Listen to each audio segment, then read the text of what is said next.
1 2 3 లాగలం.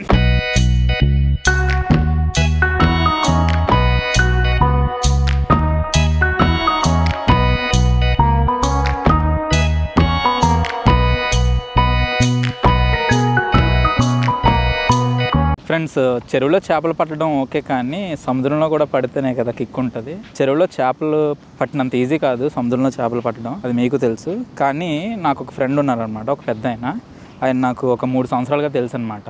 So తను నాకు fishing సముద్రంలో ఎలా చేయాలో నేర్పిస్తున్నాడు. సో అతనితో అయితే నేను ఇప్పుడు ట్రావెల్ అవుతున్నాను, చూపిస్తాను చూడండి. మనమైతే సముద్రంలో చేపలు అయితే పడదాం. సో నాతో పాటు మీరు కూడా వస్తున్నందుకు ఐఎమ్ సో హ్యాపీ. ఫ్రెండ్స్, ఈ బీచ్ అయితే యారాడ బీచ్, చూడండి ఎంత బాగుందో.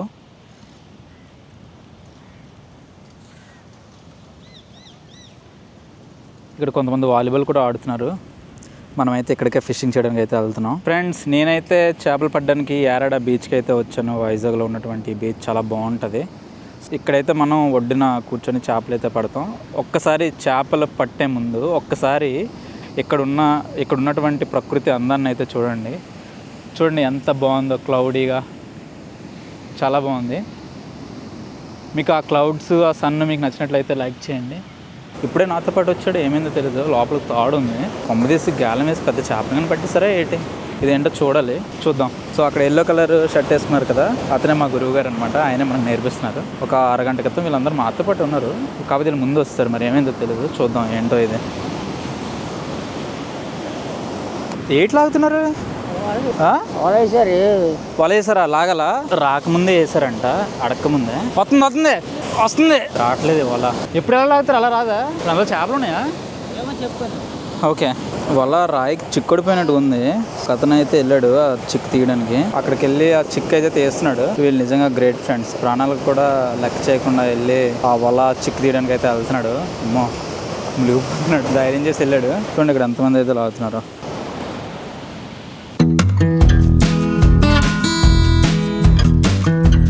ఫ్రెండ్స్, సూర్యాస్తమయం సమయంలో ఆ కొండ మీద ఉన్నటువంటి సన్ చూడండి ఎంత బాగుందో, చాలా బ్యూటిఫుల్గా అయితే ఉంది. ఫ్రెండ్స్, మనమైతే బీచ్ ఒడ్డున ఇసుకలు అయితే కూర్చున్నాము. నుంచి అయితే మనం గేలలు వేస్తాము, అక్కడ చేపలు అయితే పడతాం అనమాట. చేపలకి ఎర్రగా రొయ్యలు అయితే కొన్నాము. దీని నిండా అయితే రొయ్యలు ఉన్నాయి, పచ్చి రొయ్యలు అనమాట. ఇవి ఎర్రగా వాడుతాం అనమాట. పడిన చేపలు ఇందులో వేయడానికి ఆ బాబాయ్ దగ్గర ఉన్న సంచి అనమాట, ఇది నెట్. దీంట్లో అయితే పచ్చి రొయ్యలు ఉన్నాయి, చూపిస్తాను చూడండి. ఫ్రెండ్స్, ఇవి ఫ్రెండ్స్, వీటినే మనం ఎర్రగా వాడుతున్నాము. గేలలతో చెరువులో అయితే పట్టొచ్చు, కానీ సముద్రంలో ఎలా పట్టాలనేది ఈ బాబాయ్ మనకు నేర్పిస్తారు. చూద్దాం.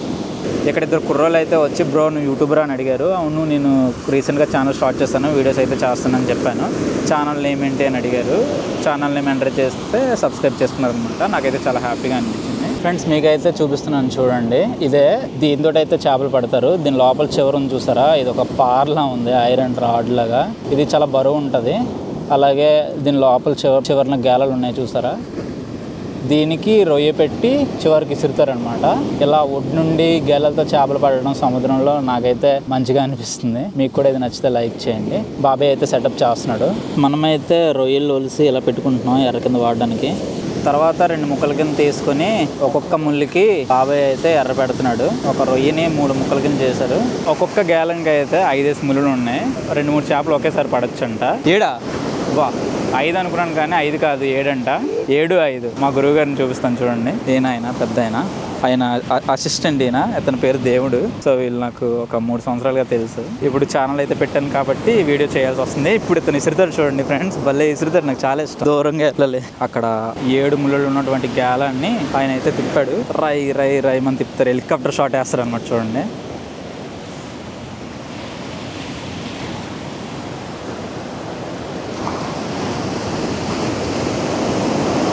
చూసారా, ఇక్కడి నుంచి అంత దూరం వెళ్ళింది.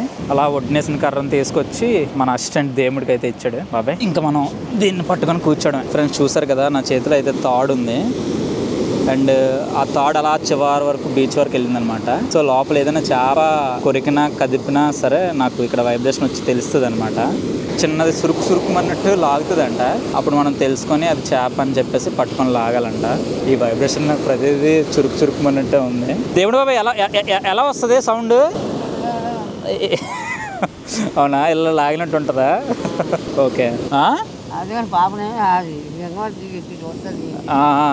పాపలు ఎవరు లేరు తీసుకురావడానికి. పాపతో కాదు, కెమెరాతో మాట్లాడుతున్నాను. అమ్మాయితో కాదు, కెమెరాతో మాట్లాడుతున్నాను. యూట్యూబ్ లో వస్తుంది వీడియో. కెమెరాతో మాట్లాడుతుంటే పాపతో మాట్లాడుతున్నానేమో. ఆదివారం బీచ్కి తీసుకొచ్చేసి ఇవన్నీ చూస్తుంది అంటున్నాడు అనమాట. తెలియక పాపం. నేను ఇలాంటి సెటప్ అర్జెంట్గా అయితే ఒకటి చేసుకుంటాను. చూడండి ఇది ఎలా ఉందో.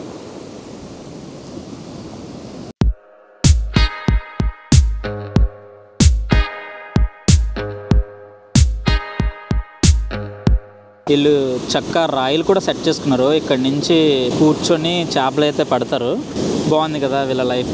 ఒక వాటర్ బాటిల్, చేపలు, యాతనలేని లైఫ్ చాలు ఈ జీవితానికి. ఇంకేం కావాలి ఫ్రెండ్స్.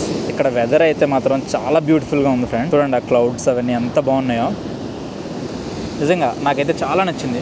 ఇందాక వల్లాగడం కాదు కానీ అలసిపోయాను. కొంచెం వాటర్ తాగుతాను. నా బ్యాక్ సైడ్ స్కై ఎంత బాగుందో చూడండి. మీకు ఆ మబ్బులు కనుక నచ్చినట్లయితే ఖచ్చితంగా లైక్ చేయండి. అలాగే కామెంట్ కూడా చేయండి మీరు ఎక్కడి నుంచి చూస్తున్నారో. సో దట్ నాకు తెలిసిద్ది అనమాట నా వీడియోస్ ఎంతవరకు వెళ్తున్నాయి, ఎంత రీచ్ అనేది వస్తుంది అనేది. ప్లీజ్ దయచేసి మీరు ఎక్కడి నుంచి చూస్తున్నారో కామెంట్ కూడా చేయండి. బీచ్లో పడుకుంటే చాలా బాగుంది ఫ్రెండ్స్. చంద్రుడి కిరణాలు చూడండి నీటి మీద ఎలా పడుతున్నాయి. కిరణాలు చూడండి నీటి మీద ఎంత బాగా కనిపిస్తున్నాయో. చాలా బాగుంది కదా. పీత అయితే తాడుని కట్ చేస్తుంది. చీకటిలోని ఆ బాబాయ్ అయితే తాడు కట్టాడు. మళ్ళీని ఫుల్గా చీకటి అయిపోయింది. ఫ్లాష్ లైట్ వేసుకుని అయితే వీడియో షూట్ చేస్తున్నాను. చూడండి ఫ్లాష్ లైట్లో కూడా బ్యాక్ సైడ్ బ్లూ లైట్ ఎంత బాగుందో స్కై.